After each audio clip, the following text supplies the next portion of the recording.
Hola, ¿qué tal audiencia? Mi nombre es Artemio Salazar y soy el conductor del tren. Un día más les doy la bienvenida a este su programa, El Maquinista Historias de Terror.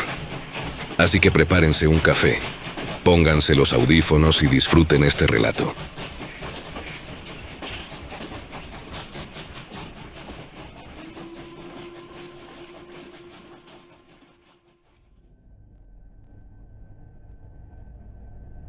Aquella noche no pude dormir.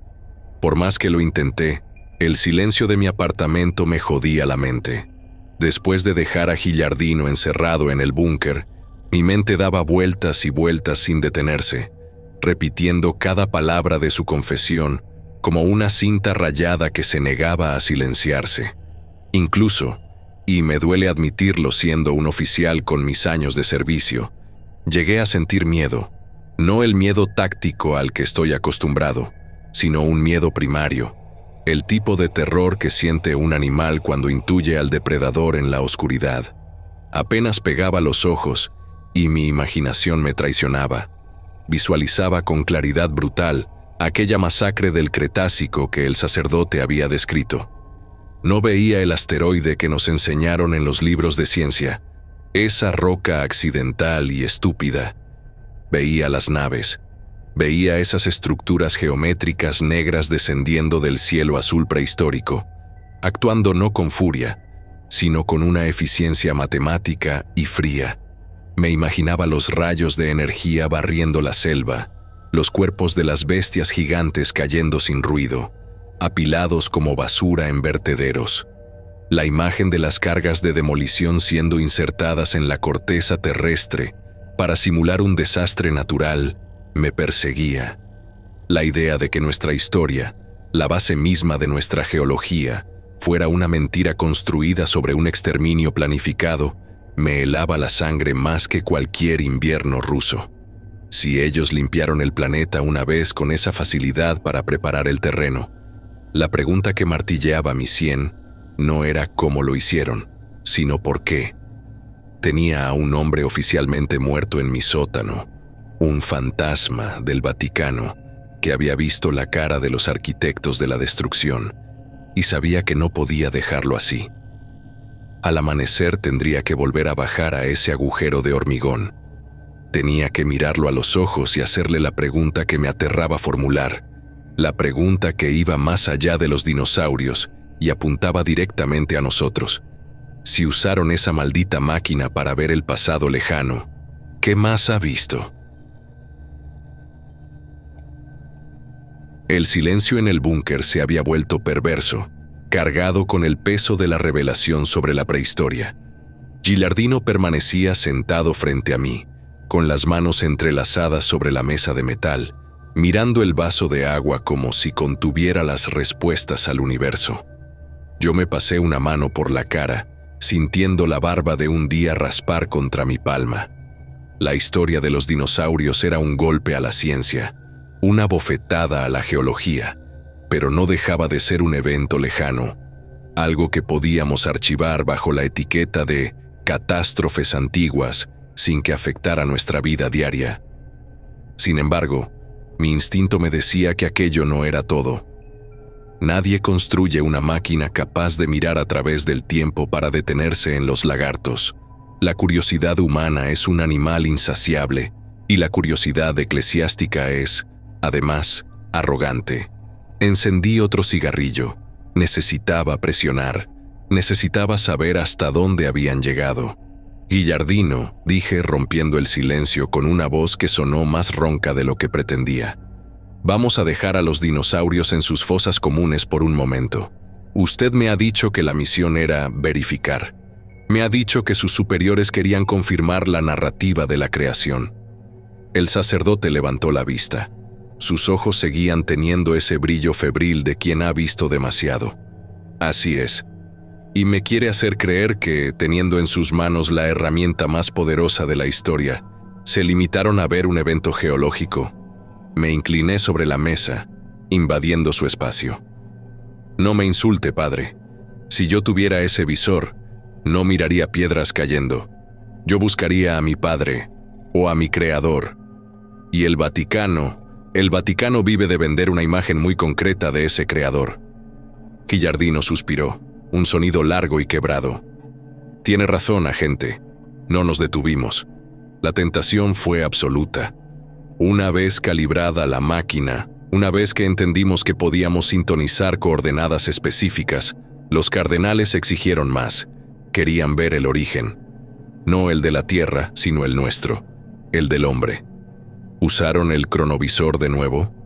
Lo usamos en múltiples sesiones. Fue una obsesión. Queríamos encontrar el jardín. Queríamos ver el momento exacto en que el barro se convirtió en carne y el espíritu fue insuflado. ¿Y qué vieron?, pregunté, sintiendo un nudo en el estómago. Sabía que la respuesta no iba a ser un cuento de hadas. ¿Vieron a Yahvé modelando arcilla? Vimos el origen, sí, pero no fue magia, fue manufactura. Gilardino se frotó las sienes, como si intentara aliviar un dolor de cabeza crónico provocado por los recuerdos. Sintonizamos las coordenadas temporales donde la antropología y la teología sitúan el surgimiento del hombre moderno. Esperábamos ver un milagro espontáneo o una intervención divina abstracta. Lo que vimos fue un aterrizaje. ¿Otra vez las naves de la limpieza?, pregunté, pensando en la masacre de los dinosaurios. No, estas eran diferentes. Eran naves de colonización, de ciencia.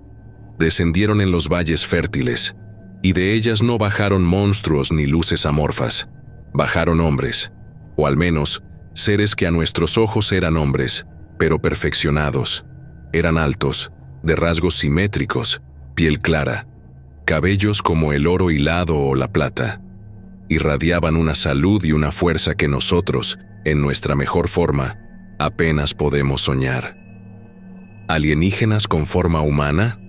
El escepticismo en mi voz era evidente, pero dejé que continuara.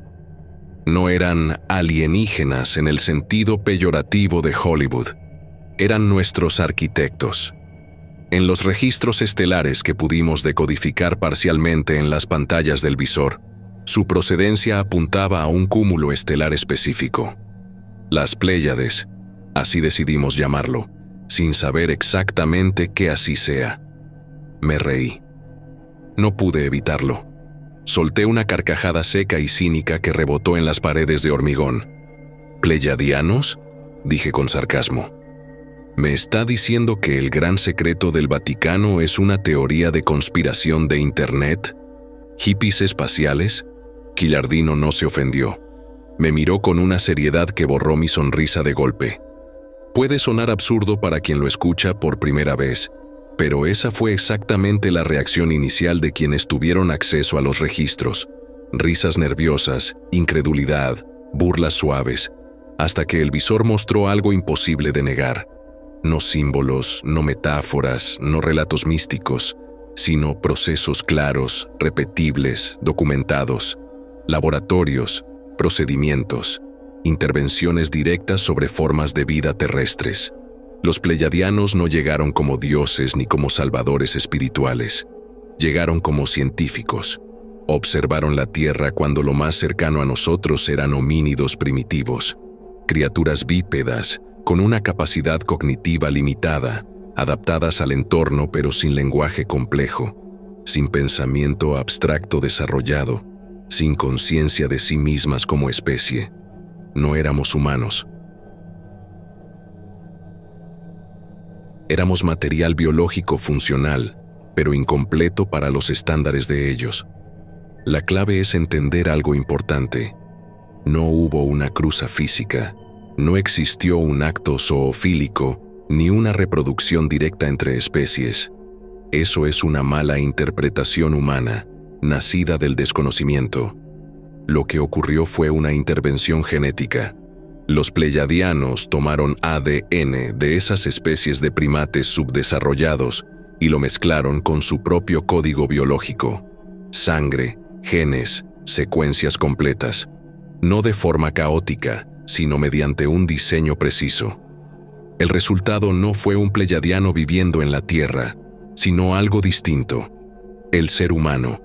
Una versión adaptada a este planeta, ajustada a la gravedad terrestre, a la radiación solar, a la atmósfera, a los ciclos de este mundo, pero con algo nuevo incorporado, una chispa cognitiva que no pertenecía a la evolución natural del planeta, conciencia avanzada, capacidad simbólica, lenguaje complejo, pensamiento abstracto, memoria histórica.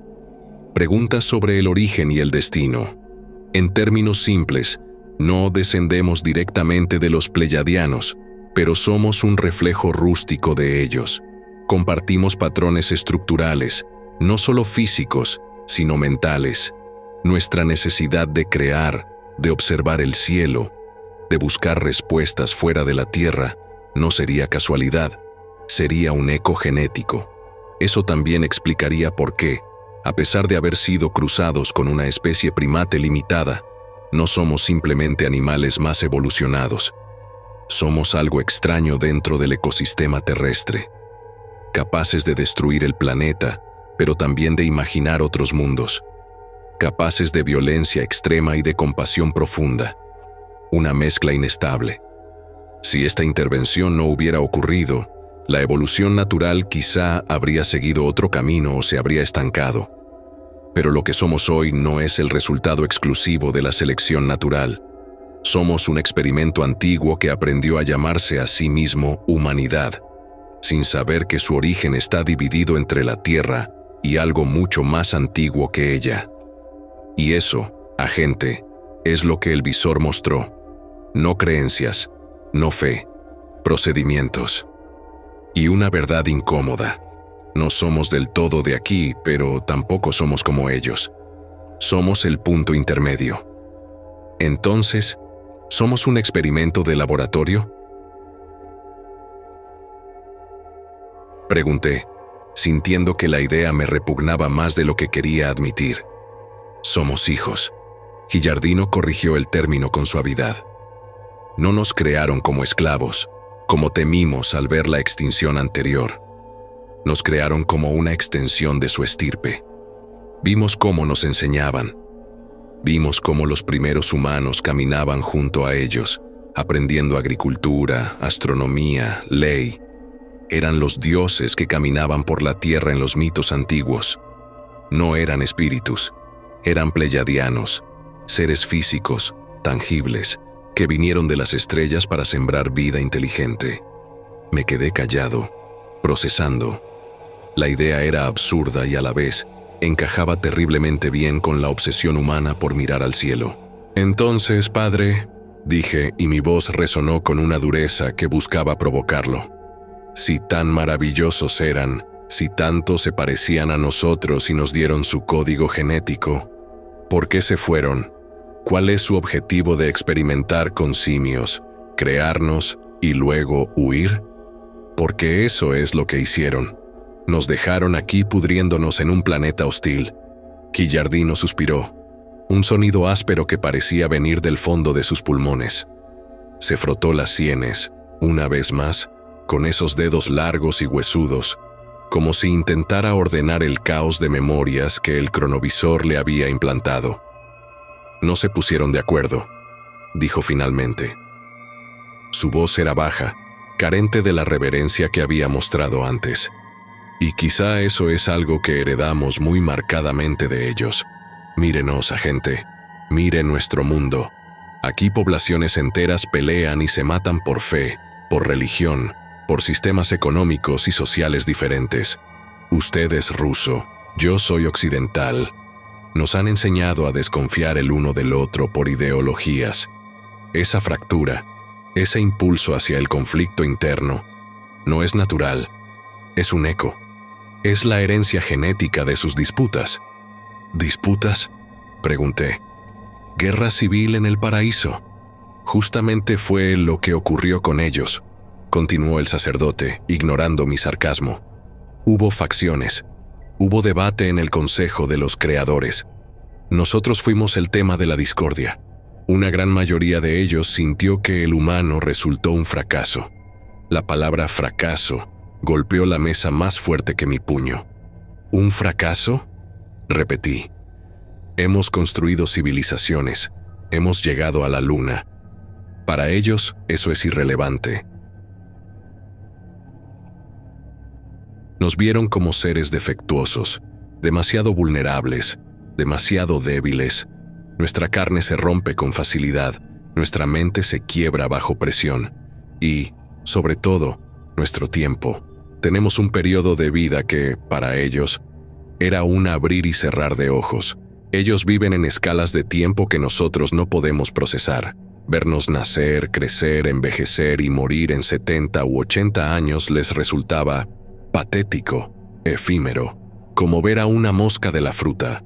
Gillardino levantó la vista y me sostuvo la mirada con una tristeza abrumadora. Decidieron que no valíamos el esfuerzo de mantenimiento. Fuimos una pérdida de tiempo, una mala inversión de recursos y energía estelar, un experimento fallido que no cumplió con las expectativas de durabilidad o inteligencia superior que buscaban. Quizás esperaban que fuéramos iguales a ellos, inmortales y perfectos, pero el sustrato biológico de la Tierra, el ADN del simio base, nos corrompió o nos limitó. Así que cortaron la financiación, dije con cinismo. Nos trataron como a una empresa en quiebra. Fue cuando nos abandonaron, sentenció Gillardino. Simplemente recogieron sus equipos principales, sellaron los laboratorios o los destruyeron, como Sodoma, y se marcharon.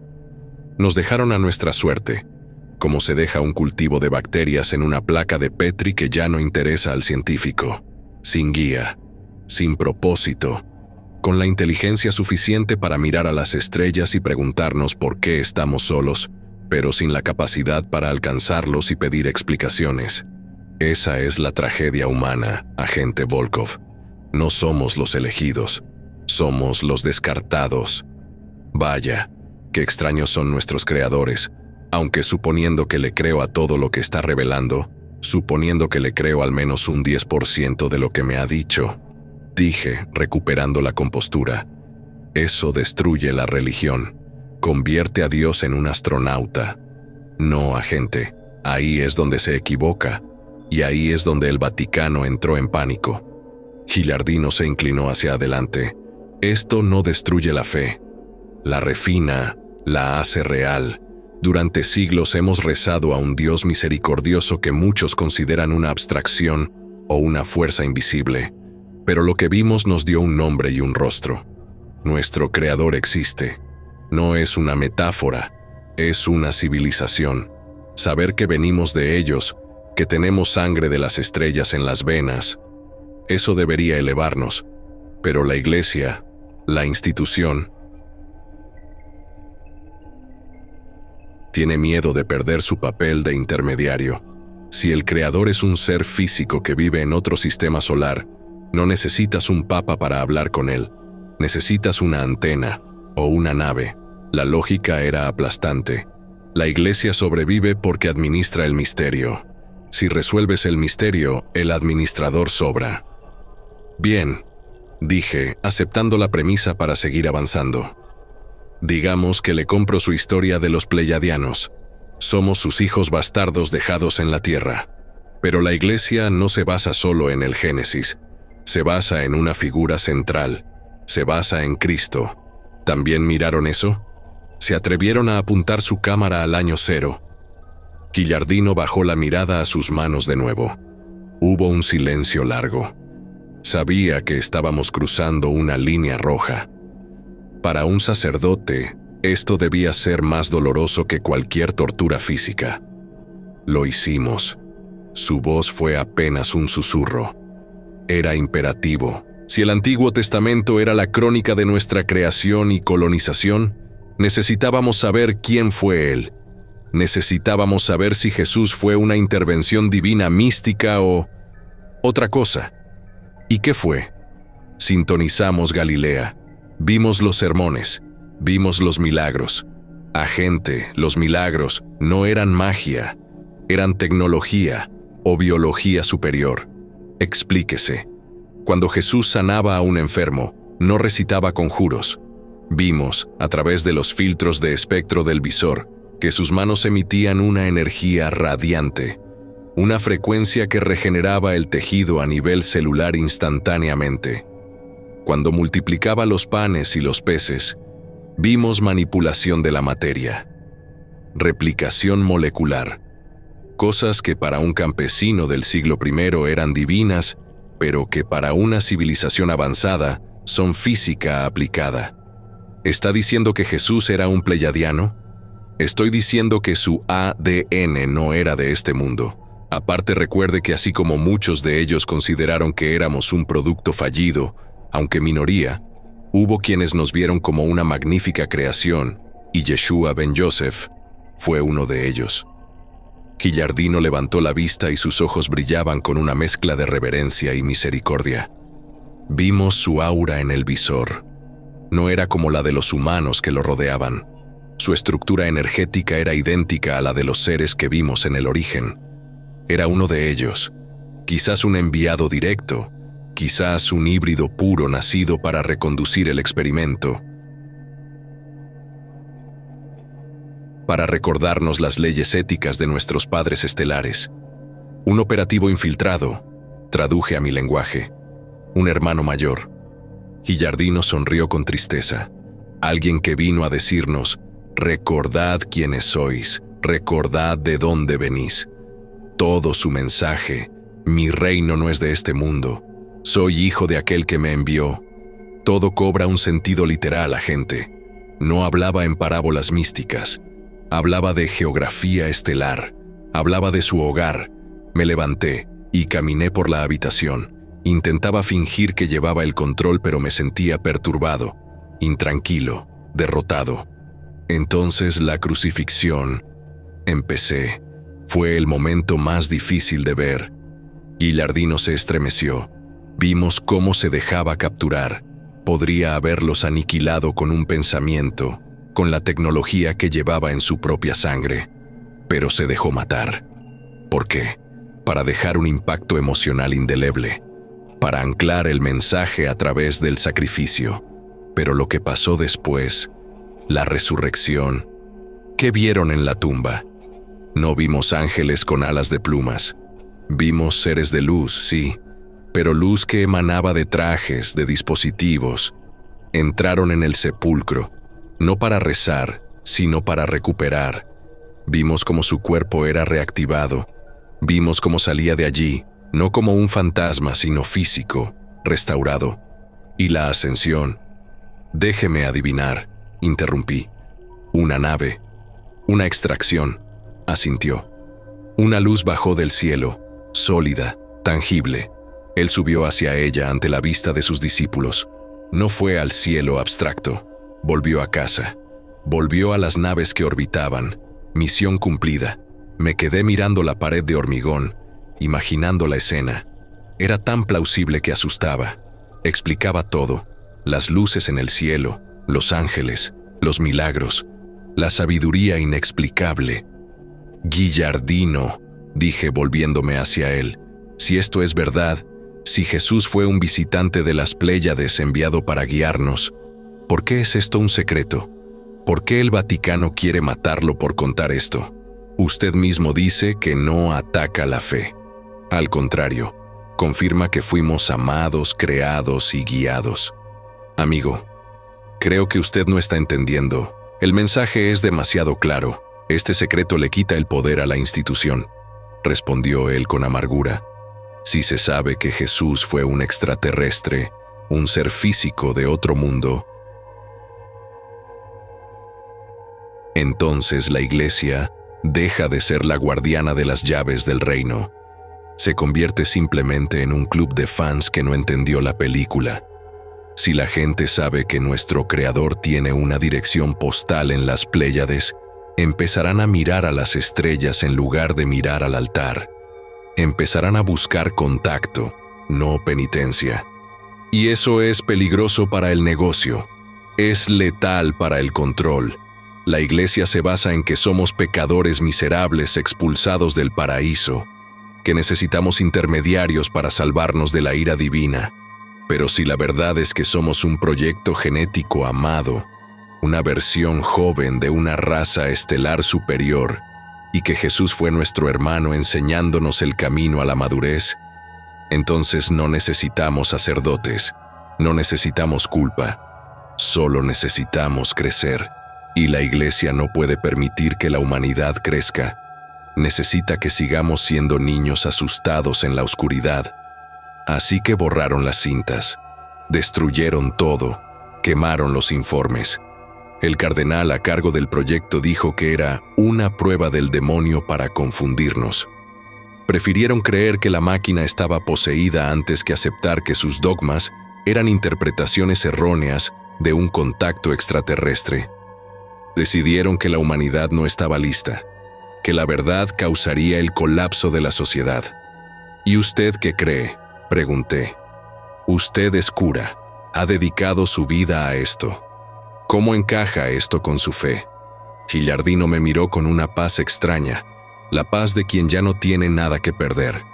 Mi fe nunca ha sido más fuerte, agente. Antes creía en un misterio, ahora sé. Sé que no soy un accidente cósmico. Sé que no soy polvo que volverá al polvo. Soy polvo de estrellas que ha sido moldeado por manos inteligentes. Sé que Jesús no fue un mito, fue real, tan real como usted y como yo. Y sé que si Él prometió volver, no volverá en una nube de gloria metafórica. Volverá en las naves de su pueblo. Y esta vez, espero que estemos listos para saludarlo no como siervos, sino como hermanos. Me levanté de la silla, sintiendo que el aire del búnker se volvía escaso. Caminé un par de pasos, alejándome de la mesa, y me volví hacia él con la frialdad de quien evalúa una sentencia de muerte.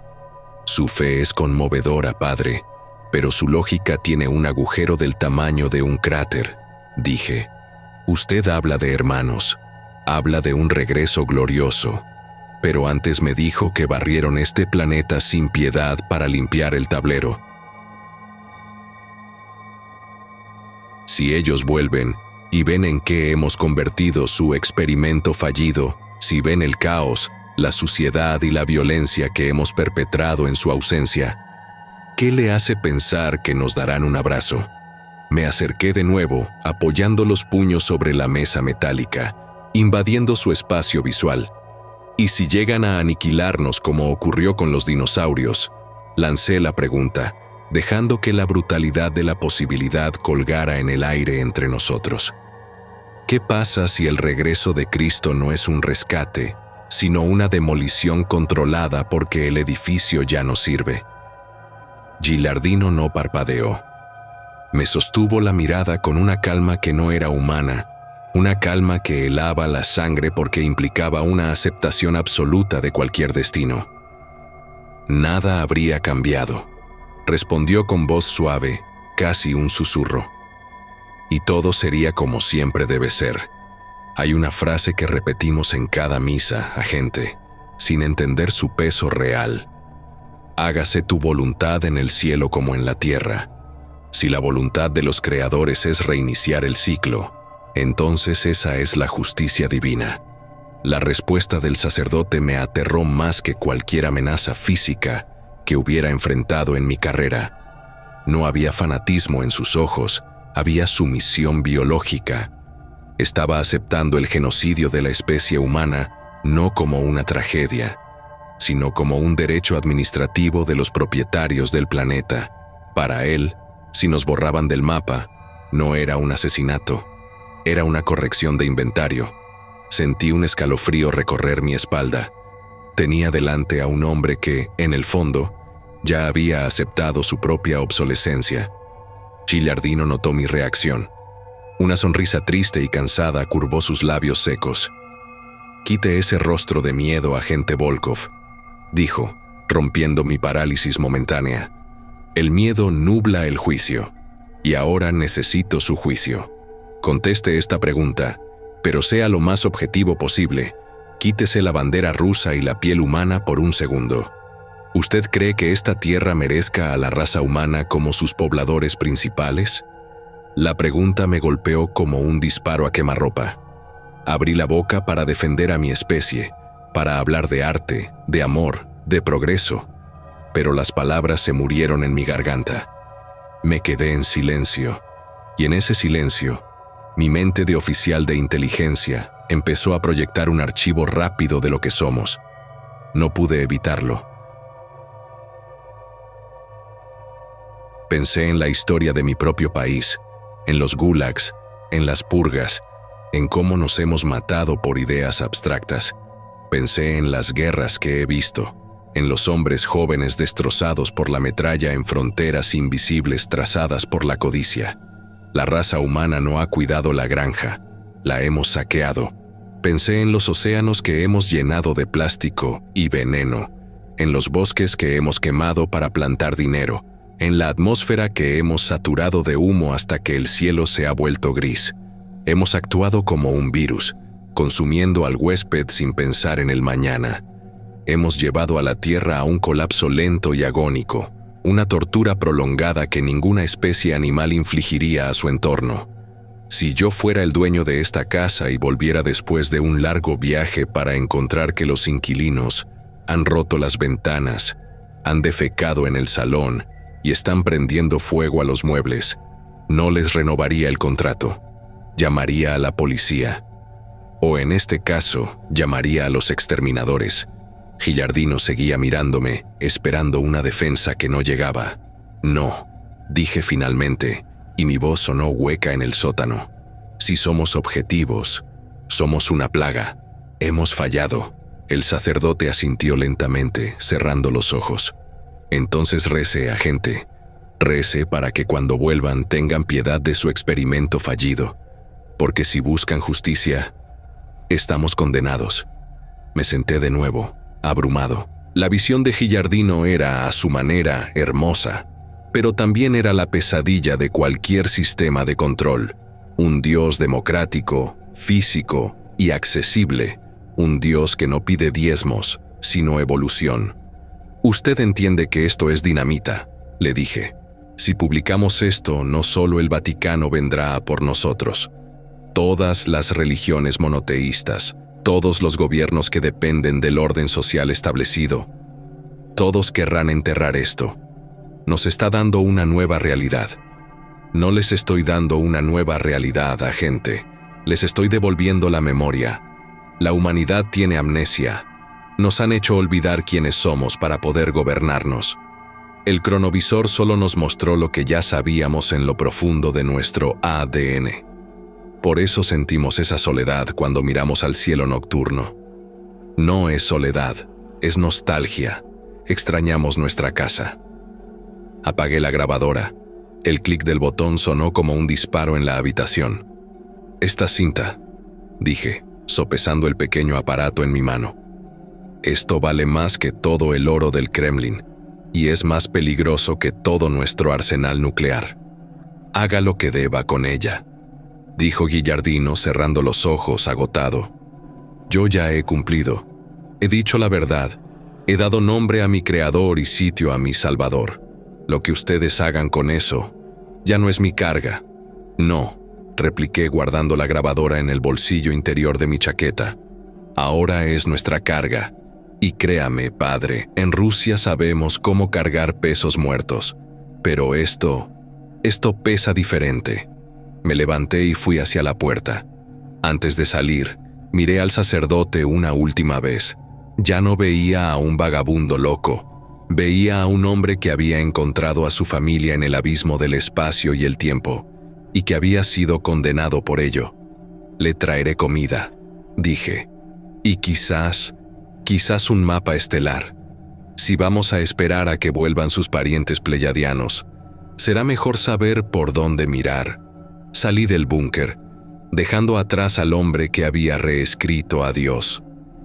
Afuera, la noche de Moscú seguía siendo fría y oscura, pero cuando levanté la vista, ya no pude ver el cielo de la misma manera. Las estrellas ya no eran puntos de luz lejanos e indiferentes.